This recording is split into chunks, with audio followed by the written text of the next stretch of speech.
Hi, കഴിഞ്ഞ ആഴ്ച ഞാൻ നമ്മുടെ വീടിനടുത്ത് ഒരു ഡ്രോയിങ് ക്ലാസ് ആരംഭിച്ചു.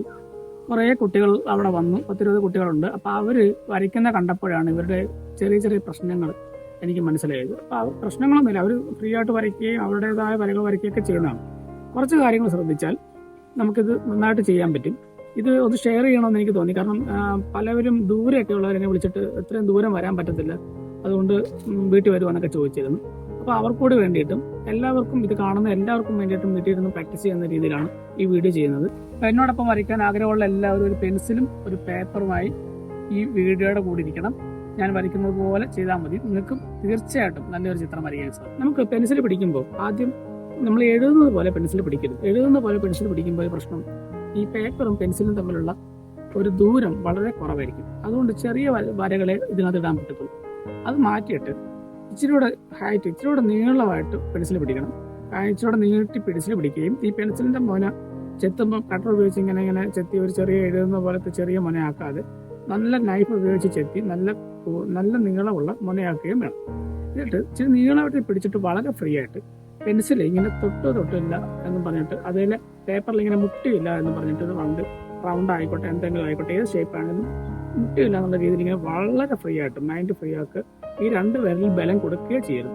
2 വിരലിൽ ബലം കൊടുക്കാതെ ഈ നമ്മുടെ ചെറുവിരലിൽ ഇങ്ങനെ പേപ്പറിൽ ഇങ്ങനെ ഒന്ന് മുട്ടിച്ച് ഒന്ന് കറക്കി അത് ഷേപ്പ് ആവും എന്ന് ഉറപ്പുണ്ടെങ്കിൽ മാത്രം പെൻസിൽ അത് ടച്ച് ചെയ്ത് വരച്ചാൽ മതി. അങ്ങനെ വരയ്ക്കുമ്പോൾ ചെറിയ ലൈൻസ് കിട്ടും, നമുക്ക് ആത്മവിശ്വാസം ഉണ്ടാവുകയും ചെയ്യും.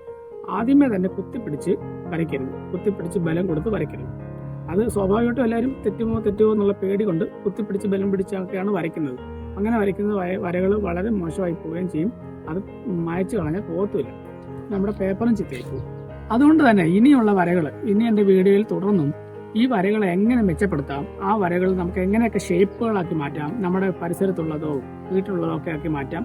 അതിങ്ങനെ പെൻസിൽ ഡ്രോയിങ് ചെയ്യുമ്പോൾ ആ പെൻസിലിനകത്തുനിന്ന് തന്നെ ഷെയ്ഡ് എങ്ങനെ കൊണ്ടുവരാം, ലൈറ്റ് ആൻഡ് ഷെയ്ഡ്, അതിൻ്റെ ഹൈലൈറ്റ് ആയിക്കോട്ടെ, മിഡ് ആയിക്കോട്ടെ, അതിൻ്റെ ഷാഡോസ് ആയിക്കോട്ടെ, ഇതിനെയൊക്കെ എങ്ങനെ കൊണ്ടുവരാം. അപ്പോഴൊക്കെ നമ്മുടെ കൈക്ക് കൊടുക്കേണ്ട ബലം എത്രമാത്രമാണ്, പെൻസിൽ പിടിക്കേണ്ട രീതി എങ്ങനെയൊക്കെയാണ്, പല കാര്യങ്ങളും ഞാൻ ഈ വീഡിയോക്കകത്ത് ഷെയർ ചെയ്യുന്നുണ്ട്. നമുക്ക് ഇന്ന് പെൻസിൽ ഡ്രോയിങ് എങ്ങനെ ചെയ്യാൻ പറ്റും, വളരെ സിമ്പിളായിട്ട് ഒരു ചിത്രമാണ് കാണിക്കാൻ പറ്റും.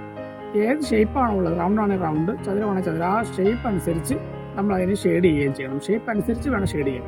അപ്പോൾ ഹൈലൈറ്റിലേക്ക് കയറി വരുന്ന ഭാഗം വരുമ്പോഴത്തേക്കും ബ്രേക്ക് ചെയ്യാതെ കയറി വരുന്നത് അനുസരിച്ച് കൈയുടെ ബലം കുറച്ച് കൊണ്ടുവന്ന് ഹൈലൈറ്റിലേക്ക് എത്തിക്കാൻ ശ്രമിക്കണം.